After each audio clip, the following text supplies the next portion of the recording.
خصه صلى الله عليه وسلم بأشرف المناصب والمراتب، أحمده على ما منح من المواهب، وأشهد أن لا إله إلا الله وحده لا شريك له، رب المشارق والمغارب. صلى الله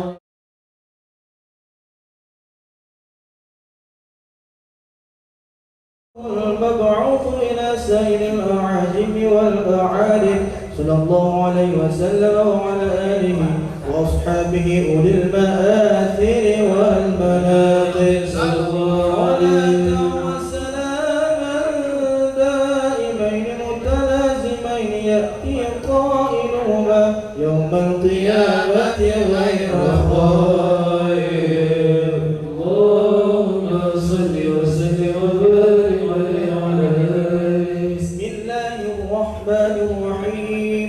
أول ما نستفتح بإيراد حديثين وردا في نبي كان قدره عظيما ونسبه كريما وصراطه مستقيما.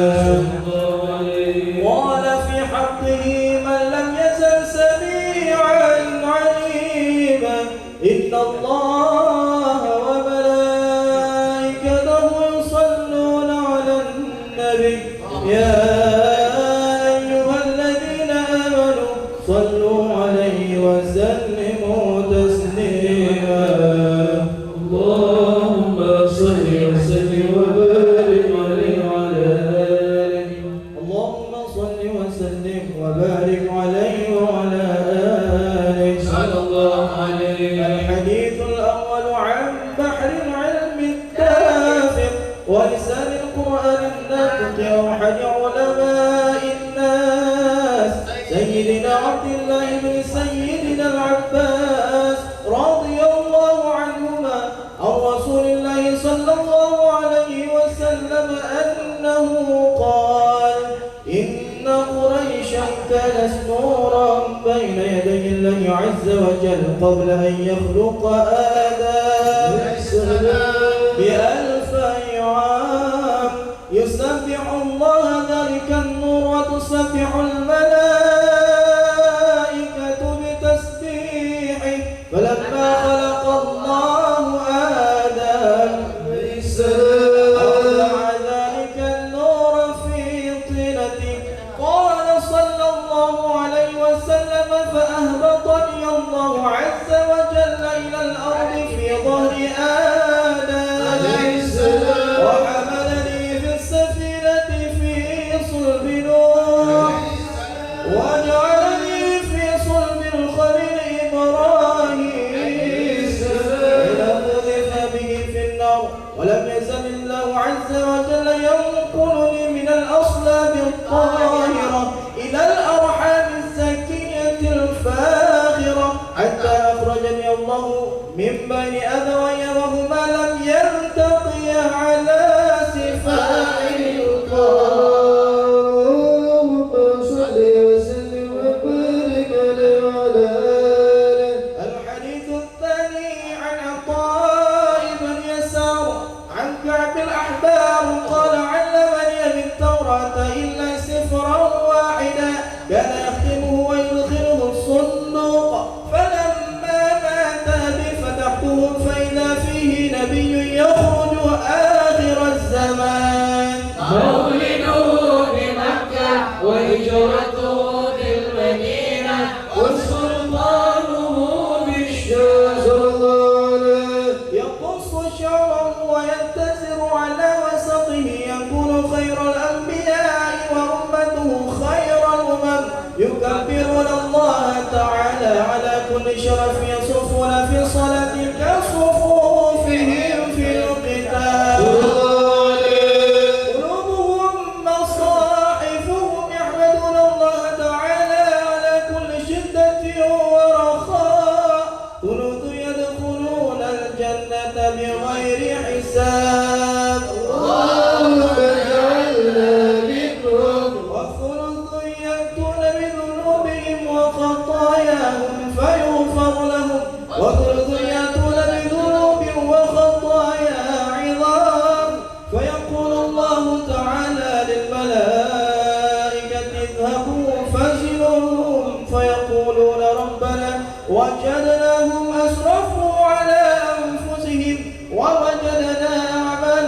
من الذنوب كأمثال الجبال وأنهم يشهدوا أن لا إله إلا الله وأن محمدا رسول الله صلى الله عليه وسلم أشهد أن لا إله إلا الله وأشهد أن محمدا رسول الله صلى الله عليه وسلم اللهم صل وسلم وبارك عليه وعلى آله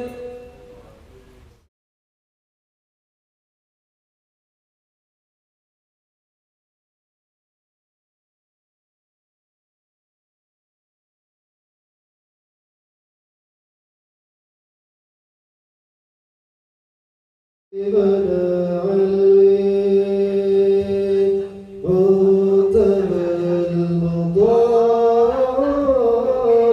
المطالب سيدنا غوث الموهوب سيدنا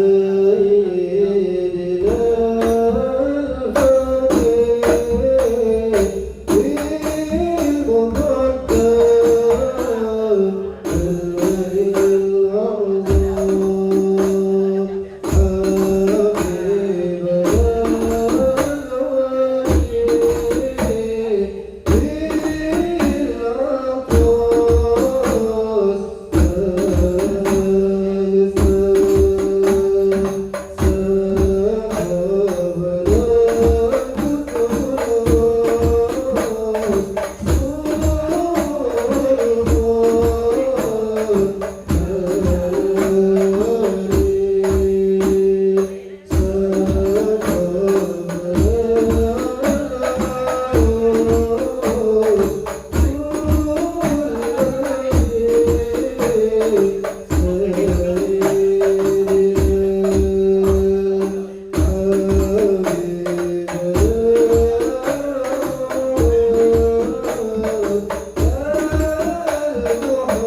التي جاء عز جواهر البطون وخلاصة سلسل الوجود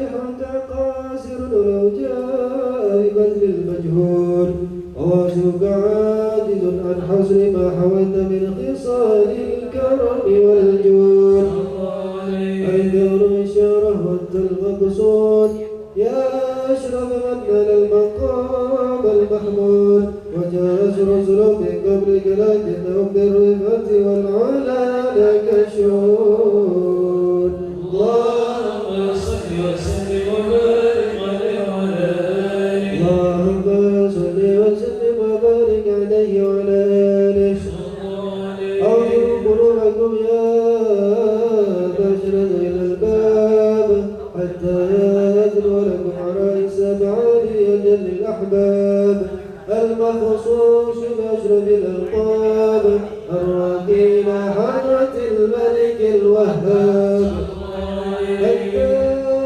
نظر إلى جبله بلا ستر ولا حجاب فلما آن أوان ظهور شمس الرسالة في سماء الجلالة خرج رسول الجليل لنجيب المملكة جبريل يا جبريل نادي في سائر المخلوقات من أهل الأرض والسماوات بالتال والبشارات فإن النور المسؤول وسر المكنون الذي وجدته قبل وجود الأشياء وإبداء الأرض والسماء أكله في هذه الليلة إلى بدر به مسرورا أبدع بالكون نورا واكبروا يتيما وطهروا وأهل بيته تطهيرا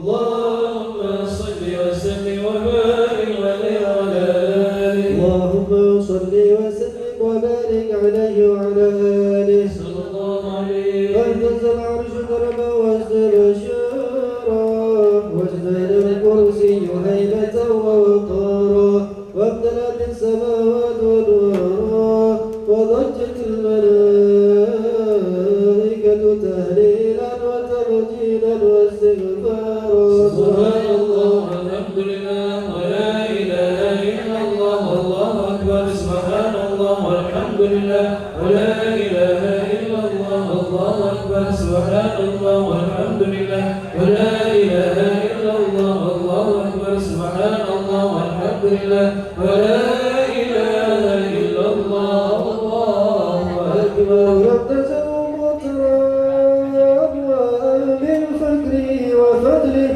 إلى نهاية التمام بحمده فلما اشتد بها الخلق بإذن رب الخلق وضعت الحبيب صلى الله عليه وسلم ساجدا شاكرا حامدا كان والبدر في تمامه صلى الله على محمد.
ممدودا بيد العناية مكحولا بكحل الهداية فاشرق ببهاء الفضاء وتلألأ الكون من نوره وهضاء يدخل في أرض بيعته من بقي الخلائق كما دخل فيها من مضى أول فضيلة المعجزات بقبول العرفات وسكوت الشرافات ورؤية الشياطين من السماء الشهب المحرقات ورجاء كل جبار من الجن وهو بصولة سلطانة لنا خالص جبات الرجل صدر النور الساتع واشرق بهذه الضياء والنامية حتى أرض على الماء.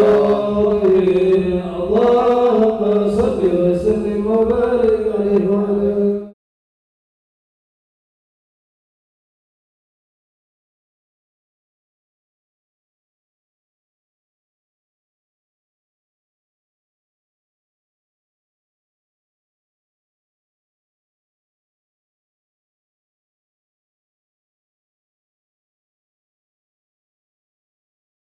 Mutahharun. Amma ba'd, yang kita muliakan guru-guru kita bersama, Tengku Abi Bushra dan juga Tengku Ikhlas Amal beserta hadirin wal hadirat yang hadir pada malam hari ini. Kita doakan semuanya sehat wal afiat, panjang umur, selalu dalam ketaatan kepada Allah Subhanahu wa taala.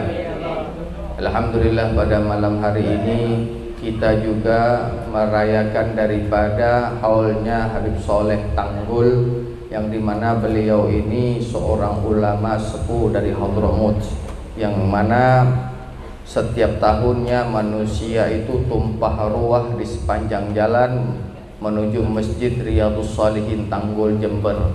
Jadi beliau ini kalau haulnya jutaan orang hadir, berkahnya banyak. Jadi kita sini ingin keberkahan daripada beliau, yang dimana zikrus salihun tanazzalur rahmah.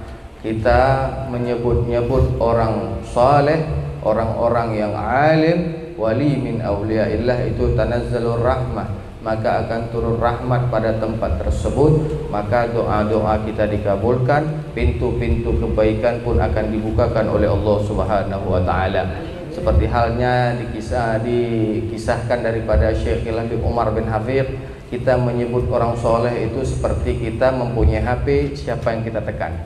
Begitu kita tekan namanya Muhammad, maka yang di sana pun berdering.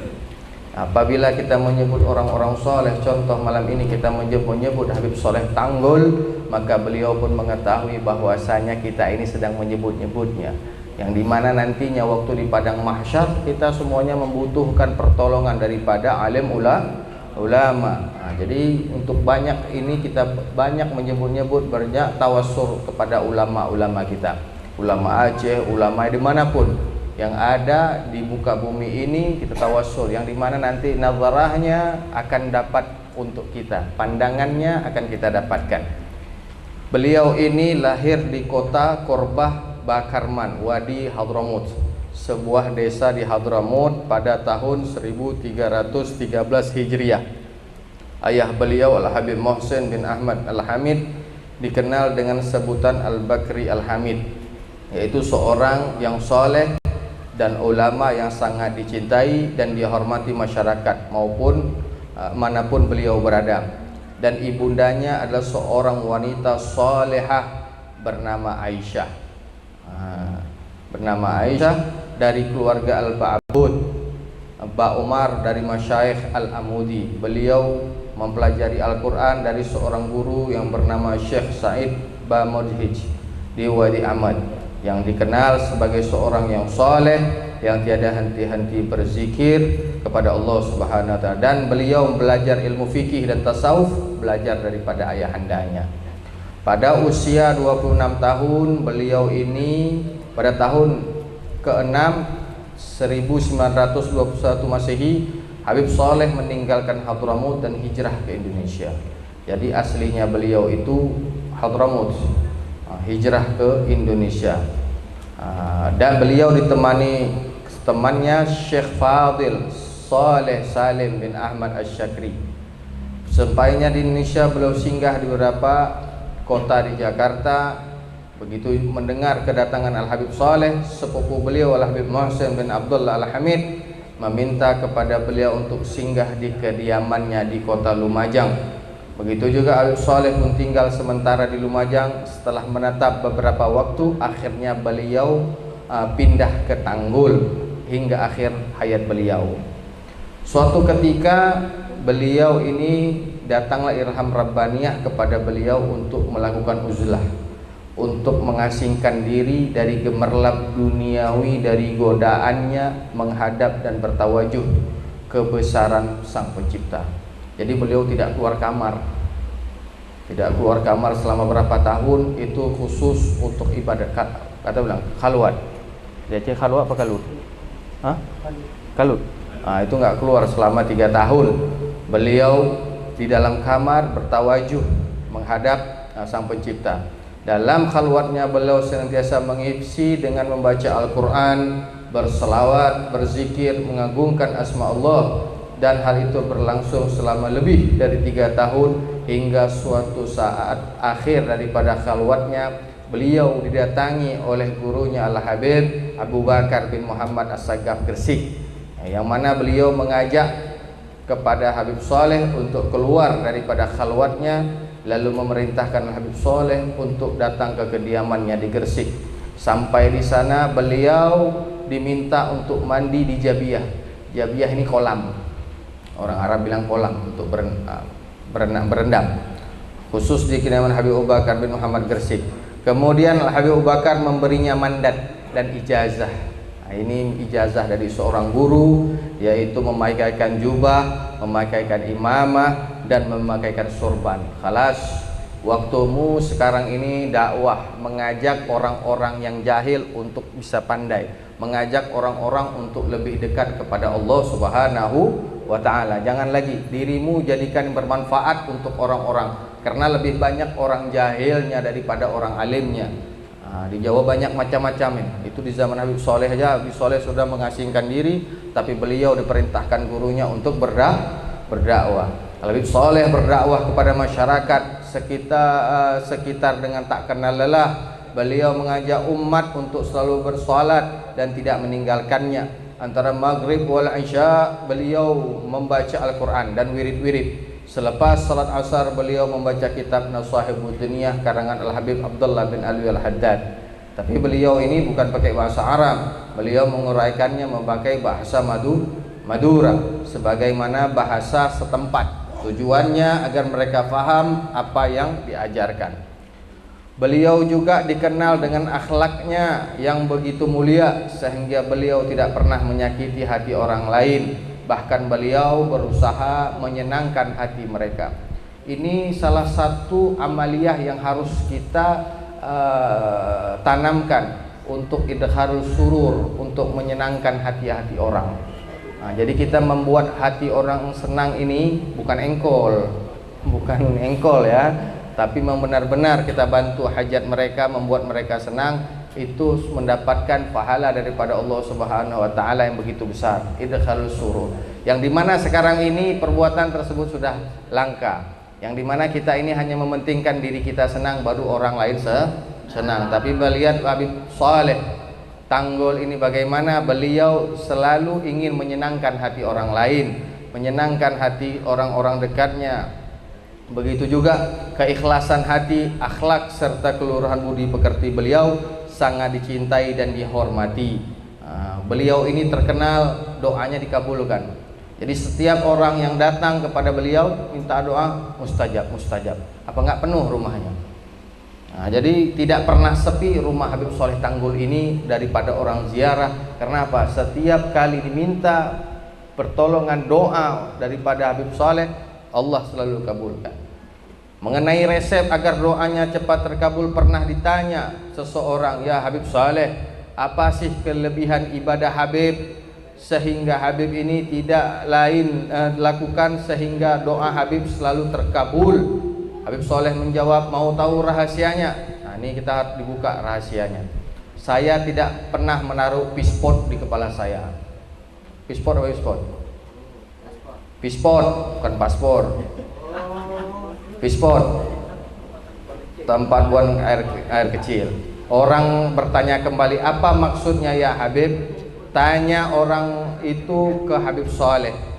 Menaruh fishpot di kepalamu dalam beribadah, artinya janganlah membanggakan dunia, janganlah bersaranakan dunia dengan beribadah. Jadi dunia, kata pujangga, adalah permainan. Karena itu harus dipermainkan, jangan kita dipermainkan. Contoh, sholat masih ingat dunia, semuanya kita ingat dunia. Lebih banyak ingat dunianya daripada ingat akhiratnya. Jadi kalau orang mau membanggakan dunia, bermodalkan dunia, semisal membanggakan diri tujuannya untuk mencari dunia, lihat saja orang itu terjerembab oleh dunia. Karena amal orang itu dipamer-pamerin. Terang Habib Soleh, kata Habib Soleh, jangan melakukan dosa syirik. Banyak-banyak lagi mereka ini masyarakat setempat mengambil ilmu daripada Habib Soleh.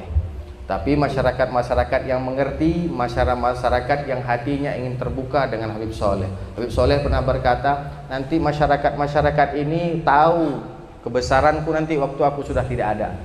Waktu Habib Soleh sudah meninggal, lihat, semuanya datang dari penjuru dunia. Masyarakat setempat awal nggak open, yang ngaji juga, yang lebih banyak yang tidak open. Habib Soleh nanti mereka mengetahui siapa aku ketika aku sudah tidak ada. Habib Soleh sampai sekarang berapa hall yang 50 tahun lebih, berapa tahun dah hall Habib Soleh. Lihat bagaimana jutaan orang hadir. Semoga malam ini kita mendapatkan keberkahan daripada Habib Soleh Tanggul. Apa-apapun yang kita hajatkan, yang kita niatkan, Allah kabulkan berkat Habib Soleh Tanggul. Amin ya rabbal alamin. Sedikit ini kita udah halal bihalal ya, mudah-mudahan kita minal aidin wal faidin, kita minta hapuskan, kita maafkan segala dosa-dosa kawan-kawan kita yang ada di sini.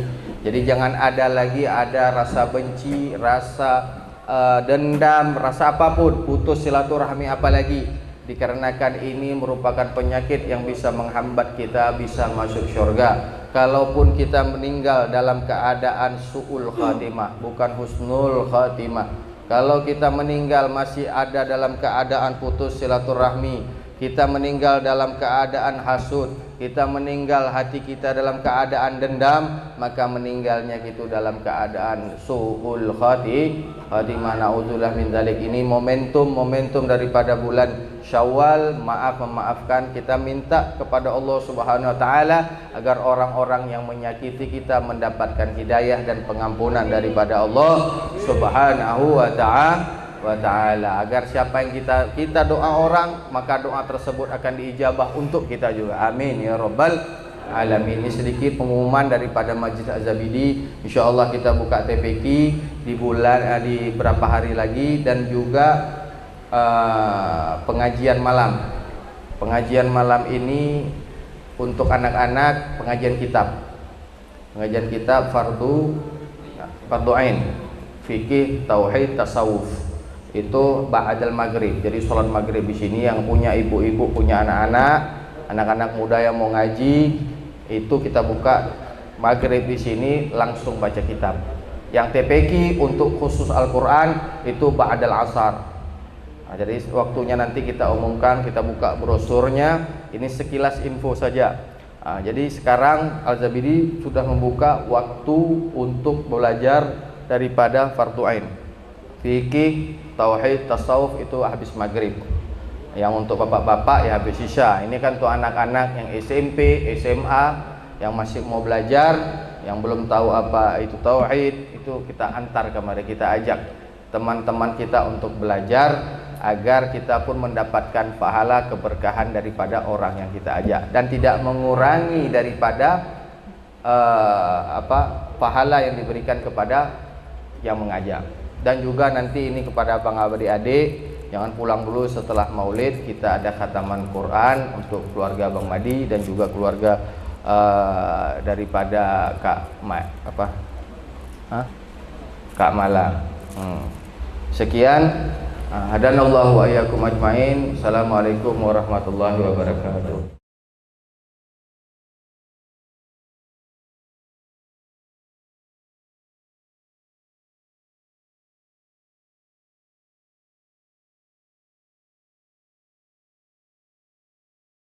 الشيطان الرجيم. بسم الله الرحمن الرحيم. الحمد لله رب العالمين. اللهم صل وسلم وبارك على سيدنا محمد وعلى آله وصحبه أجمعين. آمين. جعلنا الله وإياكم ممن يستوجب شفاعته ويرجو من الله رحمته ورأفته. اللهم بحرمة هذا النبي الكريم آمين. وآله وأصحابه السالكين على منهجه الكريم. آمين. اجعلنا من خيار أمته آمين. واسترنا بذيل حرمته آمين. واحشرنا غدا في زمرته آمين. واستعمل ألسنتنا في مدحه ونصرته آمين. وأحينا متمسكين بسنته وطاعته آمين. حسنا اللهم على حبه وجماعته. اللهم ادخلنا معه الجنة فإنه أول من يدخلها. آمين. وانزلنا معه في قصورها فإنه أول من ينزلها. آمين. وحنا يوم يشفع بالخلائق فترحمها. آمين. اللهم ارزقنا زيارته في كل سنة. آمين. اللهم صالحا يا الله صالحا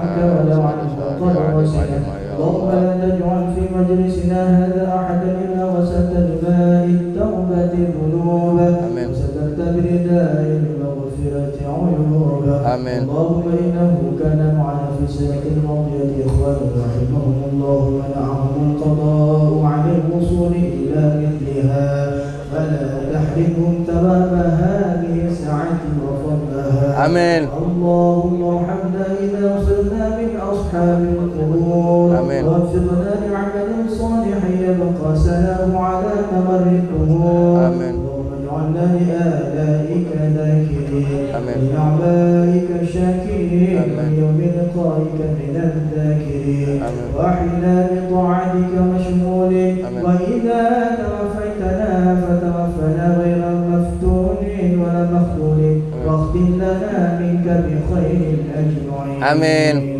اللهم اكفنا شر الظالمين. اللهم اكفنا شر الظالمين.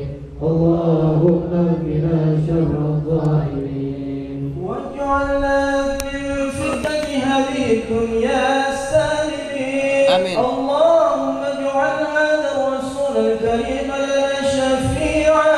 آمين. وارزقنا به يوم القيامة مقاما رفيعا. اللهم اسقنا من حوض نبيك محمد صلى الله عليه وسلم شربة هنيئة مريئة لا نظمأ بعدها أبدا واحشرنا تحت لوائه غدا. اللهم اغفر لنا به ولآبائنا ولأمهاتنا ولمشايخنا ولمعلمينا وذوي الحقوق علينا ولمن أجرى هذا الخير في هذه الساعة ولجميع المؤمنين والمؤمنات والمسلمين والمسلمات الأحياء منهم والأموات إنك قريب مجيب الدعوات وقاضي الحاجات وقاضي الحاجات وقاضي الحاجات وغفر الذنوب والخطيئات يا أرحم الراحمين. يا أرحم الراحمين. يا أرحم الراحمين. وصلى الله على سيدنا محمد وعلى آله وصحبه وسلم. سبحان ربك رب العزة عما يصفون وسلام على المرسلين والحمد لله رب العالمين. الفاتحة. ورحمة الله. أعوذ بالله من الشيطان الرجيم. بسم الله الرحمن الرحيم. الحمد لله رب العالمين الرحمن الرحيم مالك يوم الدين إياك نعبد وإياك نستعين اهدنا الصراط.